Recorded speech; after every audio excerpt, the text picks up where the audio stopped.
ওপৰতো বৰষুণ পৰা নাই ভূটানত যদি বৰষুণ পৰিল এইফালে পানী আহিলে এই পানী দি আমি ধান চান ৰুব পাৰিলোঁ হয় কিন্তু বৰষুণে নাই যে আমাৰ খেতিপথাৰ গিয়াতেও খেতিপথাৰ শুকান হৈ আছে একেবাৰে একদম মানে যেনেকুৱা মানে পাকা কৰিছে সেনেকুৱা অৱস্থাত আছে গতিকে ক'ৰ পৰা আৰু বৰষুণ কি কয় পানী হ'ব খেতিও নহ'ল খেতি বাতি ৰুবই নোৱাৰিল মানুহ গতিকে নদীও শুকাই গ'ল আজি 2 বছৰ ধৰি নদীটোত পানীয়ে নাই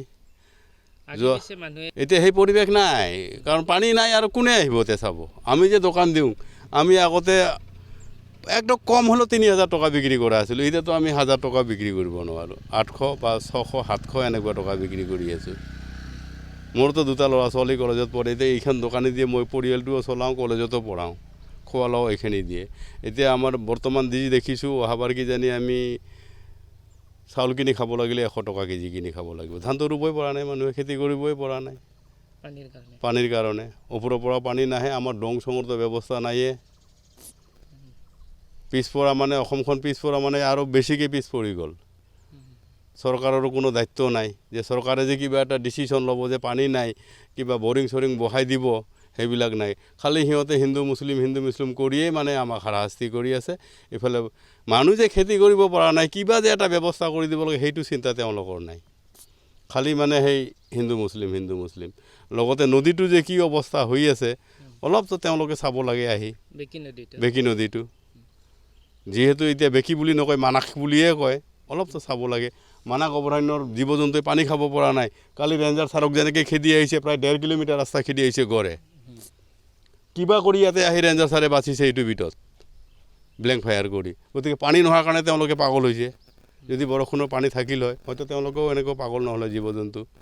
চৰাই চিৰিকটিবিলাকো এনেকুৱা কান্দি থাকে মানে শুনিয়ে দুখ লাগে পানীৰ কাৰণে ক'তো নাই পানী নদীতে পানী নাই ক'ব গ'লে জীৱ জন্তুৰ পানী খোৱাৰ খুব অসুবিধা হৈছে মাজে মাজে পুখুৰী খুন্দি দিছে ফৰেষ্টে কিন্তু বৰষুণ নাই পানী নাই পানী শুকাই গ'ল গতিকে জীৱ জন্তু পাগল নহয় কি হ'ব মানুহে পাগল হৈ গ'লোঁ আমি পানী নাই বৰষুণ নাই একদম মানে হাহাকাৰ ৰাতিপুৱা উঠি গৰুক গা ধুৱাব লাগে আৰু সন্ধিয়া গা ধুৱাব লাগে পানীৰ কাৰণে এইকেইটাতো ফল নহ'বই ফল ক'ৰ পৰা ফল হ'ব পানীয়ে নাই ৰঙা পৰি মৰি যাই আছে আমাৰ ইয়াতে যি 2-1 ডবল ৰুইছিল 2-1 বিঘা সেইখিনিও ৰঙা পৰি গ'ল অৰ্থাৎ মৰিয়ে গ'ল এইবিলাক নহয় আৰু গাঁঠি হৈয়ে গ'ল কঠীয়া যিবিলাক পেলাইছে কঠীয়াবিলাকো গাঁঠি হৈ গ'ল কি কৰিব মানুহে এতিয়া বৰষুণ নাহে ইফালৰ ভূটানৰ পৰাও পানী নাহে বৰষুণ নোহোৱাৰ কাৰণে পানী নাহে ক'ৰ পৰাই পানী আহিব শুকাই গৈছে খেতি বাতিগিলাও খেতি কৰাগিলা খেতি কৰিব পৰা নাই ধান ৰুইছে যদি ধান ৰঙা পৰি গৈছে মাটি ফাটি গৈছে কি কৰিব এতিয়া আমি কিনি খাওঁ মানুহ আমিওতো কিনি খাম ক'ৰ পৰা কিনি খাবও উপায় নোহোৱা হৈ যাব নদী পাৰতে আপোনাৰ দোকান আছে নদী পাৰতে দোকান আছে দোকান কিনি লৈ চলি আছোঁ আৰু কিবা কৰি ৰ'দটো কি ৰ'দৰ ইমান যে ৰ'দ দিছে না এইবাৰ মানুহ টাউনৰ মাজতো থাকিবই পৰা নাই যি আহে গা ধুব আহে ইফালে গা ধুব নিদিলেও উপায় নাই ধুয়ে যায় মানুহ এতিয়াতো বহুত একেবাৰে কমি গৈছে শুকান হৈ গৈছে দহা জেগাবিলাও চব মাটি ফাটি মানে পানী নোহোৱাৰ কাৰণে ফাটি যাই আছে খেতিৰ পথাৰতো আছিল এই 2 বছৰ হ'ল 2 বছৰৰ পৰা একেবাৰে শুকাই গ'ল ইমান পানী আছিল পানীৰ কাৰণে মানুহ কিমান আহা আছিল ঠাণ্ডা বতাহ পোৱা আছিল পানীও ঠাণ্ডা আছিল এতিয়া পানী গৰম হৈ গৈছে শুকাই যাই আছে দিনে দিনে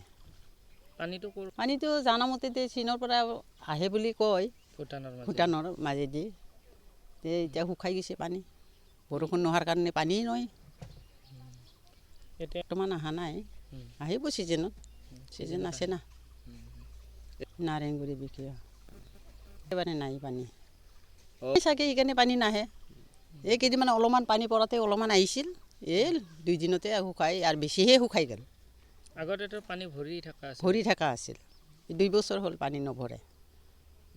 পৰা নাই ধান আৰু মেগামেগি কৰে পানী পৰিব বুলি ট্ৰেক্টৰ লৈ ৰেডি কৰি মানুহ হাল মাৰে তাৰপিছত আৰু পানী নাইকিয়া হৈ যায় যিকোনো খবৰৰ বাবে যোগাযোগ কৰক 7099017330 লগতে 7099017110 নম্বৰত